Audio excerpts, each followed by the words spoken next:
Hello, on this evening's programme. Teachers picket at the University of Salford.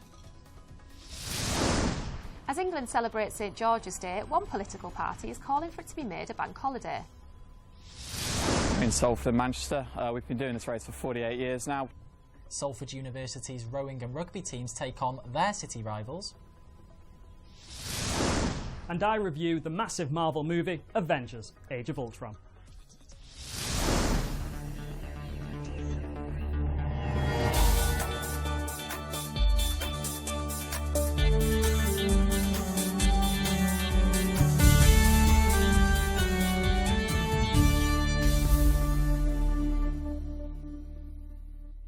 First tonight we have some breaking news. Ex-Manchester City player Adam Johnson has been charged with sexual offences involving a child under 16. The 27-year-old, who now plays for Sunderland, will appear at Peterlee Magistrates Court on May the 20th. Now for our top story. Staff from the University of Salford have been picketing outside campus buildings today. The strike organised by the University and College Union in Salford are protesting against the dismissal of 2 staff members. The union say the staff were let go for no reason and want the university to reconsider their decision. The next step is we will ask the university, because today has been a great success. We've got pickets at every major building in the university. Loads of students are staying away. Most of the staff are staying away, so it's been a real success. And if the university, if they've got any sense, they'll look at what's happened today and come back and start talking to us tomorrow. We contacted the University of Salford for a response, and they said, "We have been trying to resolve this dispute with the individuals concerned and are therefore disappointed that a day of strike action has been called. We expect all student lectures to run as normal on Thursday, and we hope that a resolution can be found, but as this is an ongoing legal matter, we are unable to comment further." Today, people across the country are celebrating St George's Day. But with the election just 2 weeks away, one political party is calling for today to be made a bank holiday. Vicky Barker reports.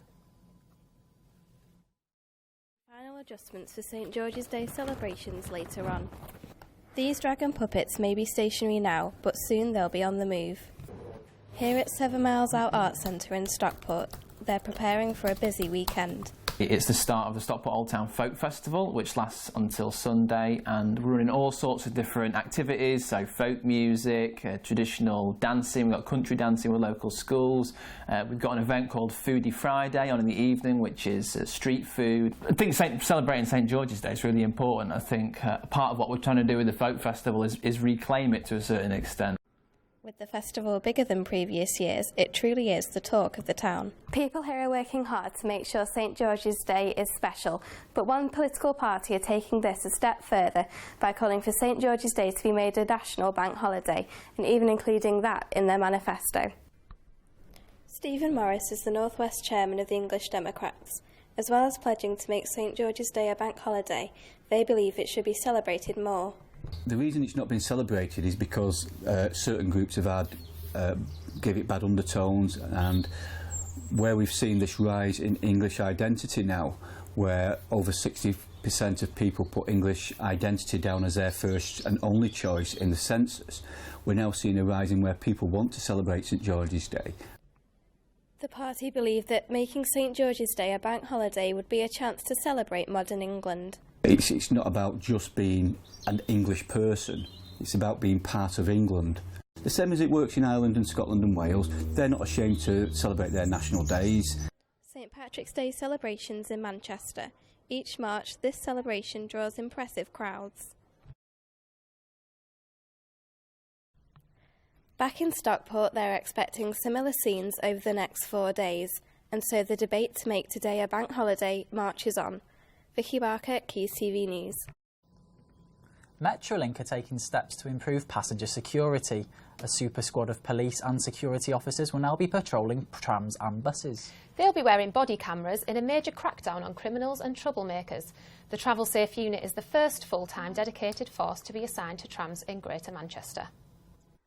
Safety is first. When an argument starts, it can escalate. So, yeah, if they've got cameras, then they've got proof of everything, you know.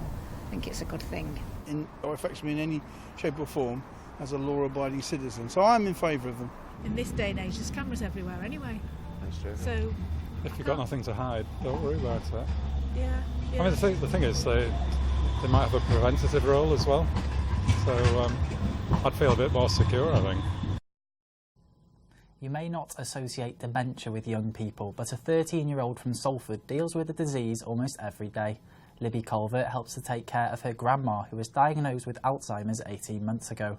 And now under-18s in Manchester are being encouraged to learn more about dementia. Carly Foster reports. Hi, Lib. Have a nice day. Most days after school I go to Nana's house. I choose to help her wash up. We play games. And we even go running together. Leslie Calvert may seem energetic, but her granddaughter Libby has to help her with the simplest of things. When Nana got dementia, she's become very forgetful.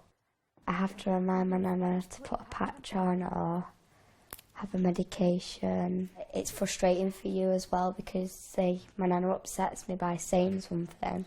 It's like not the first thing that comes to your mind. Libby is more than just her nan's carer. She is a dementia friend. A dementia friend is someone who has a better understanding of what it's like for people to live with the disease. Coronation Street actress Judy Holt's son is another young person who has signed up to be a dementia friend. Jack and Judy both help to look after Charlie, who is in the late stages of dementia. It's sort of, in a way, self-rewarding, knowing that you can keep someone who might not have as much company as others. It's quite shocking that it affects so many people, and it's saddening, which is why I'm trying to promote the Alzheimer's Society as best as it can be. Jack has no relatives with the illness, but wants to show his support since his mum played Leslie Kershaw, a character who had Alzheimer's. Statistics from Alzheimer's Society show that nearly a third of young people in the UK know someone with dementia. 2/3 of them young people would like to help someone with dementia. And in the next 10 years, 1 in 64 million people in the UK are expected to develop the illness. Joy Watson has a unique way of enlightening kids in primary schools about dementia. I think visual things work best. My Christmas tree just goes to illustrate that sometimes things don't go quite right and the lights don't stay on, they flicker. And the children seem to be able to understand that sometimes Nanny's brain isn't making the right connections somehow. But Susan Maloney, the manager of Busy Bees Childcare in Salford, believes having dementia classes in primary schools is a lesson too early. It's too young for them to understand. Dementia is a very difficult subject and very confusing subject, and children of that age, they're not always able to have an understanding of it. For Libby, educated or not, each moment she spends with her Nana is precious. As precious as the memories she hopes will last forever. Carly Foster, Keys TV News. YouTube has grown massively since its creation in 2005. On this day 10 years ago, a video called Me at the Zoo was uploaded and the world's love for animal videos was born. Viral videos like Charlie Bit My Finger and Gangnam Style have amassed billions of views, and 300 hours of video are uploaded to the site every minute. YouTube's success is really something to celebrate. Now, joining us in the studio, I've got our film reviewer, Tom. Now, you've been to see the new Avengers film. Now, before we start that, what is your favourite YouTube video of all time, Tom? Definitely Drunkest Man Alive. Did you see him? How did he manage to stay up? And the perseverance of that man, he got his bear. Now the Avengers. Talk us through it. It's an epic. I absolutely love this film. I love this film so much that I feel I should have taken it to dinner and then home to meet my parents. It was perfect. It had it had comedy, action, even a little bit of romance. You know, it had everything. So the director, Joss Whedon, he said he had a bit of trouble working with a lot of cast. Did this come across in the film? You know, he said that because it was such a large cast that he felt it was going to be difficult moving forward. But no, not at all. I felt there was real camaraderie between the cast, and it really worked. They felt like a cohesive unit. You believed they'd been a team for a long time. And when they have that little lovers tiff halfway through, you do kind of feel, oh no, are they not going to be mates anymore? Any standout performances for you, Tom? Jeremy Renner as Hawkeye was really good. He's given a lot more breathing room here than he was in the original one where he was brainwashed by Loki. Also, Mark Ruffalo continues to impress as the Hulk. However, it has to be James Spader's Ultron for me. David Spader's, not James. All right.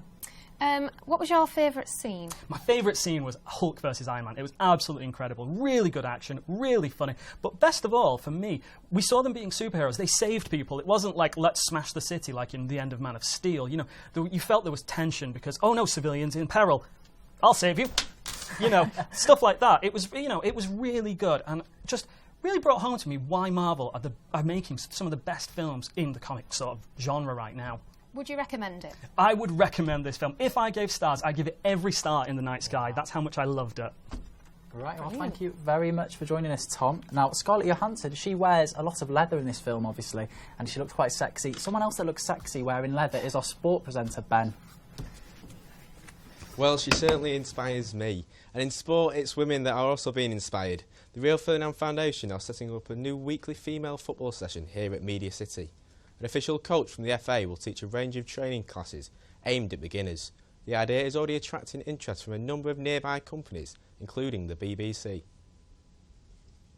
To start something new and get women involved who might not necessarily have played football forever or for a long time, just to encourage women to be, you know, get to know one another, meet new people, raise confidence, that kind of thing really, just to be active and healthy. Women do have sort of a hesitation with getting involved in new sports or new activities for the fear of them not being very good at it, or for fear of being judged, or, you know, about self-consciousness or body issues, or commitment, and things like that. And I think that's kind of what's really been great about how we've gone about setting up this training. We've kind of put it to people and said, look, you know, it doesn't matter, it's all for beginners. We're going to have a coach there that will show you exactly what you need to do. There's no judgment there. The rivalry between Salford and Manchester is set to heat up this weekend. The universities will compete head-to-head in rowing and rugby for the varsity weekender. The action will start on Saturday with the two cities boat race taking place on Salford Quays. There's a massive rivalry between Salford and Manchester. We've been doing this race for 48 years now, won it a couple of times. Won it in 2013, which is the last one, aiming to win it again in this year. The girls have got quite a good record from sort of like 2009 we won, the fresher girls won in 2013. So yeah, hopefully this year might be able to pull something out of the bag, who knows, we just don't know, it's all to play for really. That's the word from the rowing camp, but now it's time to hear from the Salford Rugby League team. Captain of the side, Alex Davison, joins me now. So Alex, it's Salford against Manchester. Just how big is this game? It's hard to describe how big this game really is without being involved in it. It's a massive event for the guys that are involved. Everyone from 1 to 20 really want to be involved in this game. There's some guys going to be upset they're not going to be involved. But it's massive for the crowd as well. They really get behind it. And I hope everyone gets behind the rowing as well. So I heard that Manchester didn't play the first team last time out. Do you feel that gives you the upper hand? I feel like they didn't play him to keep him fresh for Monday. Hopefully that won't make much of a difference to us. But yeah, they're definitely holding back for this one. Now it's at the AJ Bell Stadium, and you, of course, are a former Salford City Reds player. How's that for you? It's fantastic. I love playing at the AJ Bell. It's a fantastic surface. But it's bigger even for the guys that have never played there before or get very few chances to play at that stadium. It's a huge event for them guys, and they should really enjoy it. And you're the captain. What will you be saying to your team to big themselves up for this one? I won't be telling them to do anything different. I'll just tell them to go out and play their own games. I know that guys have got the experience, they've got the skill levels to win this game. So I'll tell them to go out there and just play like I know they can play. OK, thanks. And that's Monday? Yeah, it's Monday at 7:30. OK, thanks Alex Davidson. Now Rich has the forecast for the next few days. Now, today is St George's Day, and we've been treated to a gorgeous day. There's been continuations of the sunshine and warm weather that we've been treated to already this week. Today in Manchester, we've seen highs of 18 degrees, 17 degrees here in Salford. For tonight, the weather should remain dry and warm, and looking ahead to tomorrow, again, it should be warm weather, but with slightly lower temperatures of 15 degrees, the regional highs. Looking forward to the weekend, there's a warning of scattered showers, so although barbecue season is on the way, I'll keep the sausages in the freezer for now. Don't forget to keep across all the breaking news and sport and weather which is available on the Keys News website. Thanks for watching. Goodbye.